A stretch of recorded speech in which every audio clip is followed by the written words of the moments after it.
Hi, I'm Jeanne Fiorini. Thanks for joining the Tarot Tips. I think this might be Tarot Tip number 39. And so I want to thank you all for participating, for helping to make this an interesting and lively series of things that help to make tarot more accessible, more enjoyable for both the reader and the readee alike. Today we're going to talk about something that can get overlooked when we're working with the tarot. I think it can get overlooked. And since we're working with a system of symbols, it's a really important aspect of the tarot, and that is the notion of color. Now, what I'm going to be referring to is more applicable, I think, and is more specific to the more traditional tarot decks. There are so many tarot decks out now, each one, designed or derived from a certain worldview or an artist's perception of things. But the earlier tarot decks, the Rider-Waite, Smith, the Crowley deck, some of the Marseille deck, some of these earlier decks, especially the Crowley and the Rider-Waite Smith, were used as meditative tools. And so color was a real important aspect in order to evoke certain thoughts, feelings, emotions, mindsets, connections to non-physical energies. Color was a bridge to those sorts of things. And so it's one of those threads that comes through to modern tarot, even though we use tarot, I think, as a phenomenon. We use tarot in a much different manner than it was originally used. In other words, we use it mostly for reading. More likely it was used as a meditative or a personal growth tool before the 1970s or so.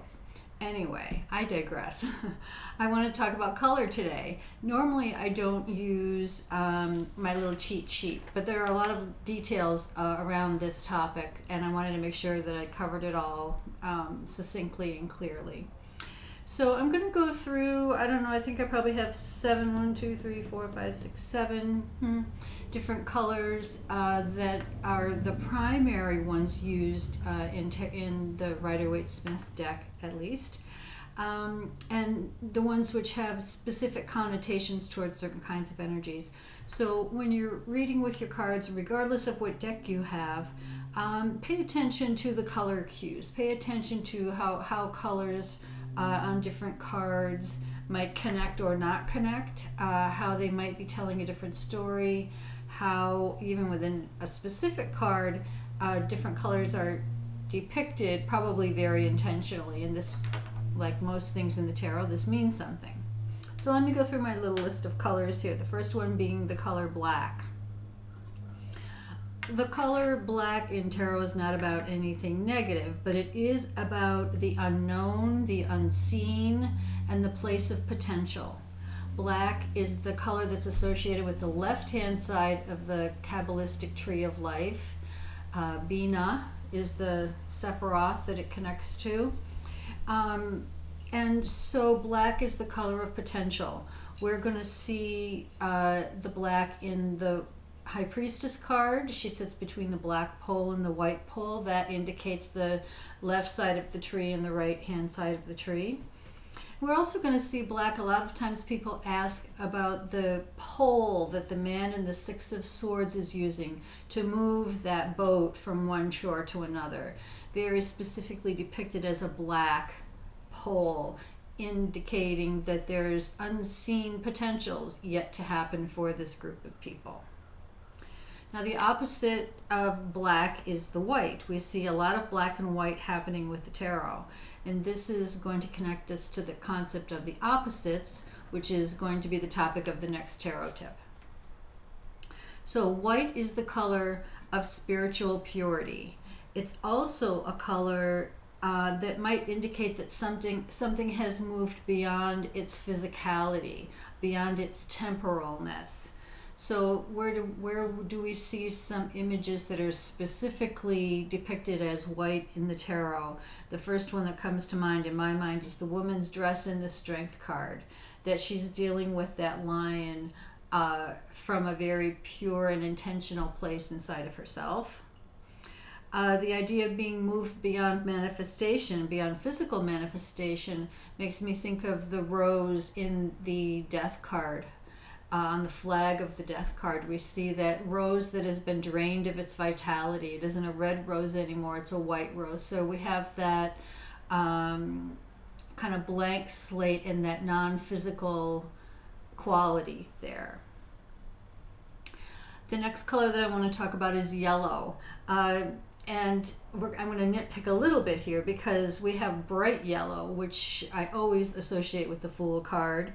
I think of that bright yellow background in the Fool and how the thread of that yellow travels through the major arcana cards. That bright yellow is our God spark. That is our piece of life force. That's our essence, if you will. You'll notice in the death card that the skeleton is yellow. So there's still a vitality there, even though the particulars have been torn away.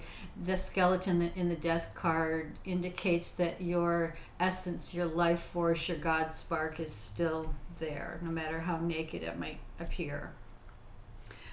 The other way that I want to talk about yellow is that the pale tones of yellow are associated with the element of air. That's something that if you have a deck where the suits are particularly colored, certain colors, it's likely to be that pale yellow that you see representing the swords or the suit or the suit of air. We move on to green. Green is the color in the chakra system that's right in the center. There are 3 chakras above and 3 chakras below the green. The green is associated with the heart chakra. In tarot, we think of the green as associated with growth and abundance, primarily in this case with the Empress card. Green can also have a correlation to the idea of making connections and also facilitating change. This is something that also is associated with the Empress card. Now, kind of like a subcategory of green, I want to talk about the earth tones. Olive green, citrine, brown, these sorts of earthy nature colors are associated with the earth element, and so therefore have connections to the suit of pentacles. So that those sorts of tones might indicate what are the practical realities, what are the tangible things I need to pay attention to, what about that is being conveyed by these particular colors. Moving on to red, and just for the sake of convenience, I'm going to sort of lump orange in here as well. Red and orange are associated, well, let's say red specifically is associated with the fire element, so your suit of wands. Red being a color of vitality. If you think of the Tower card, you're going to see a lot of red, especially in the Crowley version. We really get that fiery notion of what's happening, that there's vitality coming out of the Tower card. If you think of the winged lion in the Two of Cups, that winged lion is red. That shows a vitality or a certain kind of power there. Another word that can be associated with the red is physical power, like the emperor sitting very firmly there in his throne with his red robe. Nobody doubts that he's the boss. So there is that idea of earthly power with red.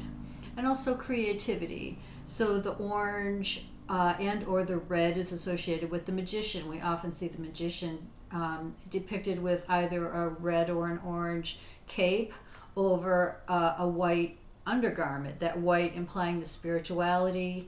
We're going to see the white lilies. Those have to do with that spiritualness. The red having to do with the physical life blood, so to speak. So red, a number of vitality, physical power, and creativity. And like I said, just for the sake of convenience, we're going to lump orange in there as well with those concepts. In some ways, the opposite, or let's say symbolically, the opposite of the red is the blue. If red is the fire element, blue is the water element. Blue is a number or a color that's associated with the receptive forces. We see the woman's robe in the Two of Cups. Sticking with that image for a moment, she wears a blue overgarment over a white undergarment. That receptive principle, she's firmly planted on the ground there. And that yellow and orange masculine takes a step in a dynamic, active way, in that fiery way, to meet the receptive principle of the blue. The power of receptivity. We don't want to assume that receptivity is weak and that physical power is strong. There is a power in receptivity, and that we can see in the High Priestess. She's associated with blue. We see that with the Queen of Cups, who has strong associations with that color as well. And the power of emotions and the power that sits in the unconscious. This is connected also to the color of blue. The primary culprit there is the Moon card. Very much a card of inner-oriented, receptive energy and power.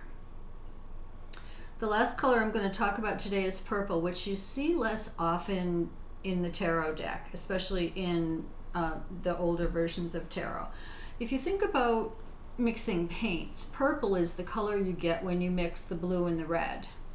Now, if the blue is the receptive principle and the red is the dynamic principle, then purple is going to indicate some combination of those kinds of powers.